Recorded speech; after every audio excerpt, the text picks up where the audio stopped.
ರಾಜ್ಯ ಸರ್ಕಾರದಿಂದ ಕಟ್ತಿರುವಂತಹ ಒಂದು BHF ಫ್ಲ್ಯಾಟ್. ಇದ್ರ ಬಗ್ಗೆ ಸಾಕಷ್ಟು ಜನ ಕೇಳ್ತಾ ಇದ್ದಾರೆ.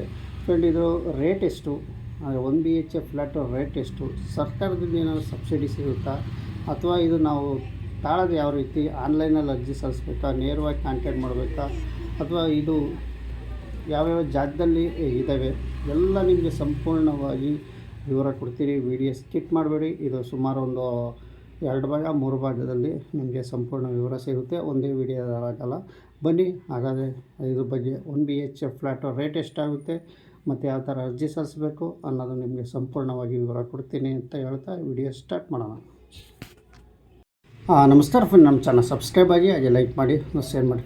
ಫ್ರೆಂಡ್, 1 ಲಕ್ಷ ಮುಖ್ಯಮಂತ್ರಿ ಬಹುಮಹಡಿ ಕಟ್ಟಡ 1 BHF ಫ್ಲ್ಯಾಟು. ನಿಮಗೆ 1 BHF ಫ್ಲ್ಯಾಟ್ ಬಗ್ಗೆ ಮಾಹಿತಿ ಕೊಡ್ಕೊಂಡು ಬರ್ತಾಯಿದ್ದೀನಿ. 1 BHF ಮತ್ತು 2 BHF ಫ್ಲ್ಯಾಟು.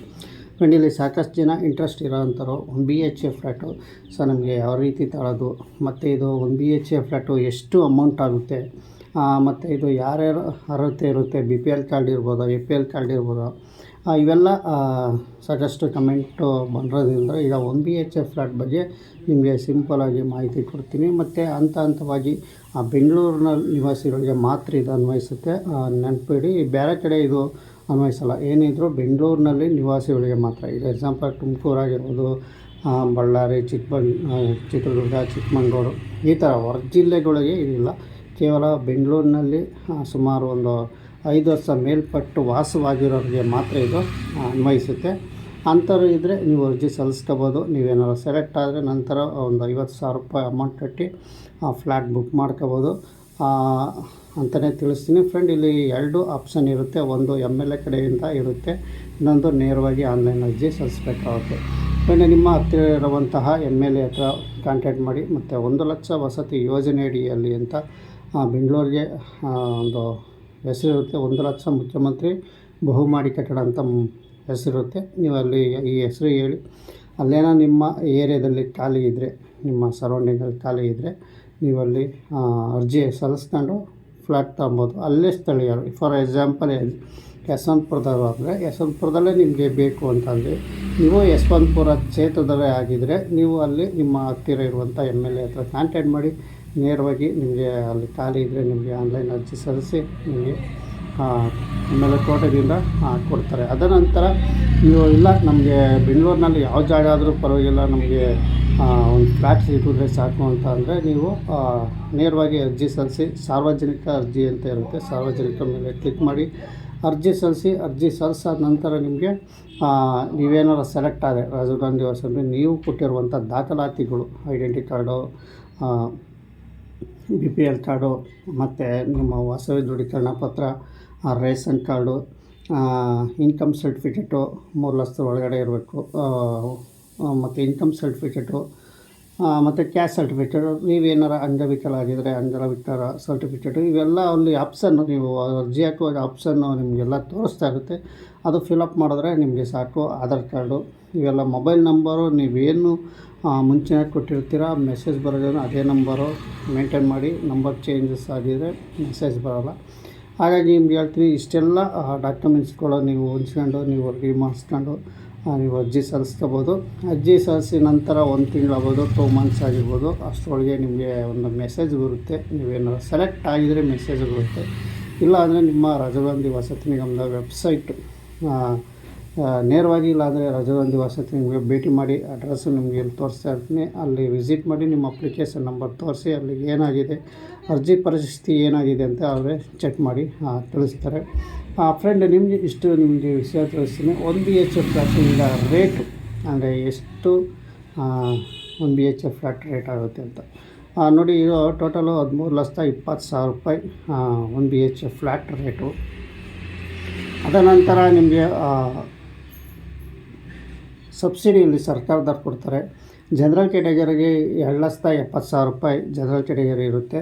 ಮತ್ತು SC ST ಅವರಿಗೆ 3.5 ಲಕ್ಷ ರೂಪಾಯಲ್ಲಿ ಸಬ್ಸಿಡಿ ಸಿಗುತ್ತೆ. ಫ್ರೆಂಡ್, ಇಲ್ಲಿ 13,20,000 ಜನರಲ್ ಕ್ಯಾಟಗರಿಯವರು 2,70,000 ಮೈನಸ್ ಮಾಡಿದ್ರು ನಿಮಗೆ 10 ಲಕ್ಷ ರೂಪಾಯಿ ದುಡ್ಡು ಆಗುತ್ತೆ ಜನರಲ್ ಕ್ಯಾಟಗರಿಗೆ.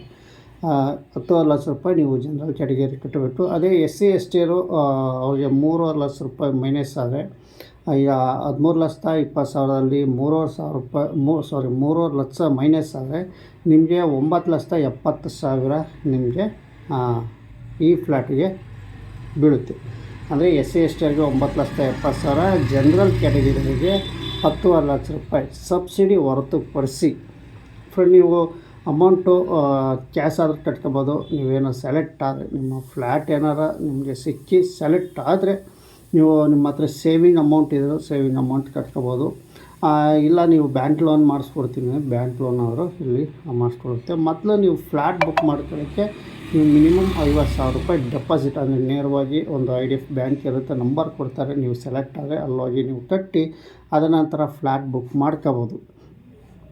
ಇಷ್ಟು ನಿಮಗೆ ಇಲ್ಲಿ ವಿಚಾರ ನಿಮ್ಗೆ ತಿಳಿಸಿದ್ರು. ಅದ ನಂತರ ನಿಮಗೆ ಒಂದು ನೀವೇನಾದ್ರು ಬ್ಯಾಂಕಲ್ಲಿ ಲೋನ್ ತಗೊತೀನಿ ಅಂದರೆ ಬಡ್ಡಿ ಸಹಾಯಧನ ಅಂತ ಕೊಡ್ತಾರೆ. ಸರ್ಕಾರದವರು ಈ ಬಡವರಿಗೆ ಕಟ್ಟೋಕ್ಕಾಗಲ್ಲ ಅಂದ್ಬಿಟ್ಟು ಬಡ್ಡಿ ಸಹಾಯಧನ ಕೊಡ್ತಾಯಿದೆ. ಫ್ರೆಂಡ್, ಇಲ್ಲಿ ಬಡ್ಡಿ ಸಹಾಯಧನ ಅಂದರೆ 3,000 ಒಳಗಡೆ ಬಡ್ಡಿ ಸಹಾಯನ ಸರ್ಕಾರ ಕೊಡುತ್ತೆ. ಫ್ರೆಂಡ್, ನೀವು ಎಕ್ಸಾಂಪಲ್ ಒಂದು 13,000 ರೂಪಾಯಿ EMI ಕಟ್ತಾಯಿದ್ರೆ ನೀವು ಒಂದು 3,000 ರೂಪಾಯಿ ಒಳಗಡೆ, ಎಕ್ಸಾಂಪಲ್ 3,000 ರೂಪಾಯಿ ತೆಗೆದ್ರು ನಿಮ್ಗೆ 10,000 ರೂಪಾಯಿ ಇಲ್ಲಿ ಕಟ್ಟಬೇಕು. ಹಾಗಾಗಿ ಅಷ್ಟರೊಳಗೆ ನಿಮಗೆ 2,800 ಆಗ್ಬೋದು, 3,000 ಆಗ್ಬೋದು, ಅಷ್ಟು ಒಳಗಡೆ ನಿಮಗೆ ಇಲ್ಲಿ ಬಡ್ಡಿ ಸಹಾಯಧನ ಸಿಗುತ್ತೆ. ಇನ್ನು 3,000 ರೂಪಾಯಿ ಲೆಸ್ ಆದರೆ ಇನ್ನು 10,000, ಈ ಥರ ಸುಮಾರು ಅದು 10 ವರ್ಷ ಸ್ಕೀಮ್ ಇರುತ್ತೆ. 15 ವರ್ಷ ಹಾಕೊಂಡ್ರೆ ಇರೋಲ್ಲ, 20 ವರ್ಷ ಹಾಕೊಂಡ್ರೆ ಇರೋಲ್ಲ. ಕೇವಲ 10 ವರ್ಷಕ್ಕೆ ಮಾತ್ರ ಈ ಸ್ಕೀಮ್, ಬಡ್ಡಿ ಸಹಾಯಧನ ಸ್ಕೀಮ್ ಸರ್ಕಾರ ತಂದಿದೆ. ಫ್ರೆಂಡ್, ಅದು ಲೋನ್ ಮಾಡಿಸ್ಕೊಂಡವ್ರಿಗೆ ಇದು ಉಪಯೋಗಿಸ್ಕೊಬೋದು ಅಂತ ನಿಮಗೆ ತಿಳಿಸ್ತೀನಿ. 15 ವರ್ಷ ಮೇಲ್ಪಟ್ಟರೆ ಇದು ಅನ್ವಯಿಸಲ್ಲ, ಕೇವಲ 10 ವರ್ಷದ ಒಳಗಡೆ ಇದು ಬಡ್ಡಿ ಸಹಾಯಧನ ಸಿಗುತ್ತೆ. ಫ್ರೆಂಡ್, ಇದು 1 BHK ಫ್ಲ್ಯಾಟು ನಿಮಗೆ ಈ ತಿಳಿಸ್ತಾ ಇರೋದು. ಫ್ರೆಂಡ್, ಯಾವ ಜಾಗದಲ್ಲಿದ್ದಾವೆ ಅಂತಂದರೆ ನಿಮಗೆ ಬೆಂಗಳೂರಿನಲ್ಲಿ ಯಶವಂತಪುರ ಕ್ಷೇತ್ರ, ಯಲಹಂಕ ಮತ್ತು ದಾಸಹಳ್ಳಿ, KR ಪುರಂ, ಆನೆಕಲ್ಲು, ಇವು ಇಷ್ಟು ಜಾಗದಲ್ಲಿ ಇದ್ದಾವೆ. ನಿಮಗೆ ಎಲ್ಲ ಸಂಪೂರ್ಣವಾಗಿ ವಿವರಣೆ ಒಂದೇ ವಿಡಿಯೋದಲ್ಲಿ ಕೊಡೋಕ್ಕಾಗಲ್ಲ. ನೆಕ್ಸ್ಟ್ ವಿಡಿಯೋದಲ್ಲಿ ಯಶವಂತಪುರದಲ್ಲಿ ಎಷ್ಟು ಜಾಗದಲ್ಲಿ ಇದು ನಿರ್ಮಾಣ ಆಯ್ತದೆ, ಎಷ್ಟು ಸಾವಿರ ಇಲ್ಲಿ ಕಟ್ತಾ ಇದ್ದಾರೆ. ಅದೇ ಥರ ಯಲಹಂಕ ಕ್ಷೇತ್ರದಲ್ಲೂ ಅಷ್ಟೇ ಎಷ್ಟು ಕಡೆ ಕಟ್ತಾ ಇದ್ದಾರೆ. ಮತ್ತು ಅತಿ ಹೆಚ್ಚು ಜಾಸ್ತಿ ಅಂದರೆ ಯಶವಂತಪುರ ಮತ್ತು ಯಲಹಂಕ ಕ್ಷೇತ್ರದಲ್ಲಿ ಅತಿ ಹೆಚ್ಚು 1 BHK ಫ್ಲ್ಯಾಟು ನಿರ್ಮಾಣ ಆಗ್ತಾ ಇದ್ದಾವೆ. ಫ್ರೆಂಡ್, ಯಾವ್ಯಾವ ಜಾಗದಲ್ಲಿ ಎಷ್ಟೆಷ್ಟು ಕಟ್ತಾ ಇದ್ದಾರೆ ಮತ್ತು ಇದ್ರ ಖಾಲಿ ಎಷ್ಟಿದ್ದಾವೆ, ಆನ್ಲೈನಲ್ಲಿ ಎಷ್ಟು ತೋರಿಸ್ತಾ ಇದೆ, ಇವೆಲ್ಲ ನಿಮಗೆ ಸಂಪೂರ್ಣವಾಗಿ ನೆಕ್ಸ್ಟ್ ವೀಡಿಯೋದಲ್ಲಿ ನಿಮಗೆ ಈ ವಿಡಿಯೋ ಹೇಳ್ತೀನಿ. ಯಾಕೆಂದರೆ ಇದು ಒಂದು 10 ನಿಮಿಷ ಆಗಲಿ 20 ನಿಮಿಷ ಆಗಲಿ ವಿಡಿಯೋ ಅದಲ್ಲ ಇದು. ಯಾಕೆಂದರೆ ವಿವರ 1 BHK ಫ್ಲ್ಯಾಟ್ ಸಾಕಷ್ಟು ವಿವರ ಇದ್ದಾವೆ.